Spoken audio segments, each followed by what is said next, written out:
Maintenant avec Martin Buchet, le préparateur physique des filles d'Abbeville, puisque c'est une nouveauté cette année, elles ont un préparateur physique. Est-ce que vous pouvez nous expliquer un petit peu en quoi ça consiste, votre rôle? Alors mon rôle, je dirais qu'il se décompose en deux parties peut-être. Il y a une partie en amont, donc hors du terrain, où avec l'entraîneur, on essaie un peu de planifier au mieux leur saison. Donc de prévoir des moments de repos, des moments où à l'inverse on augmente un peu la charge de travail pour les préparer lors des matchs importants ou également pour essayer de les faire tenir entre guillemets toute la saison.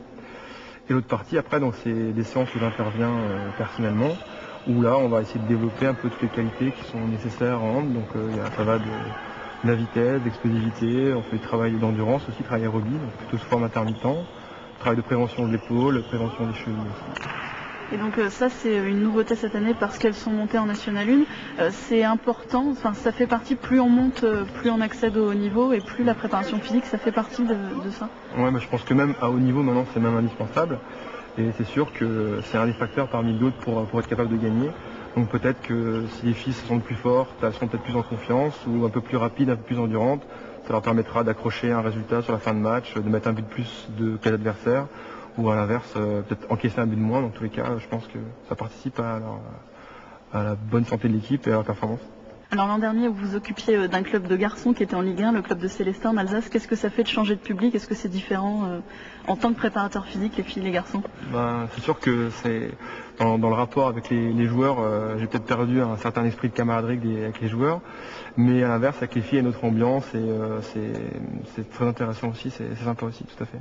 Alors comme vous êtes préparateur physique, on en a profité puisque dans le C'est quoi ça cette semaine, on va expliquer un petit peu ce que c'est que la proprioception de l'épaule. Voilà, donc la proprioception de l'épaule, je vais y arriver, c'est tout de suite dans le C'est quoi ça.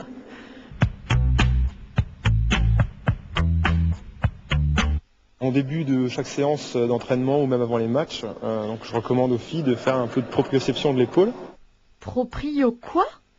C'est ce qui va leur permettre de réveiller un petit peu tous leurs petits capteurs articulaires et musculo-tendineux, donc au niveau d'articulation de l'épaule, pour prévenir éventuellement tout risque de blessure et pour parfaire l'échauffement. Ah ouais, la proprioception de l'épaule. Alors premier exercice, on va chercher donc à faire rouler la balle dans la paume de la main afin de créer des petits mouvements de l'épaule sous forme de petits déséquilibres circulaires. Une autre petite situation qui est un peu plus ludique, elles vont donc échanger des ballons, se renvoyer les ballons, donc toujours pour être réactifs au niveau de leur pose de main et de contrôler leur épaule. Le troisième exercice, ça concerne en fait toujours le travail d'épaule, mais on va cette fois-ci leur demander des ouvertures pour travailler l'articulation dans différentes amplitudes, parce qu'il faut savoir que d'un point de vue anatomique, l'articulation de l'épaule c'est une des plus mobiles. Et hormis donc les muscles et les ligaments qui l'encapsulent, elle n'est pas vraiment maintenue. Donc chez l'handballeur, vu qu'elle est soumise à forte contrainte, il faut vraiment être capable de tout mettre en œuvre pour la protéger. Alors il y a un dernier exercice d'assouplissement de l'épaule qu'on peut faire avec des instruments qui ne sont pas faits pour ça à la base. Tout à fait, en fait on va se réapproprier la massue qui est utilisée par la gymnastique rythmique. Et donc en fait on fait un petit mouvement circulaire au niveau de l'épaule, on va chercher donc à développer la souplesse active de l'épaule. Je vais te faire une petite démo mais il faut faire attention que ça... donc voilà, c'est un mouvement qui demande un petit peu de coordination au départ, temps de le maîtriser, auquel on peut rajouter des variantes par la suite.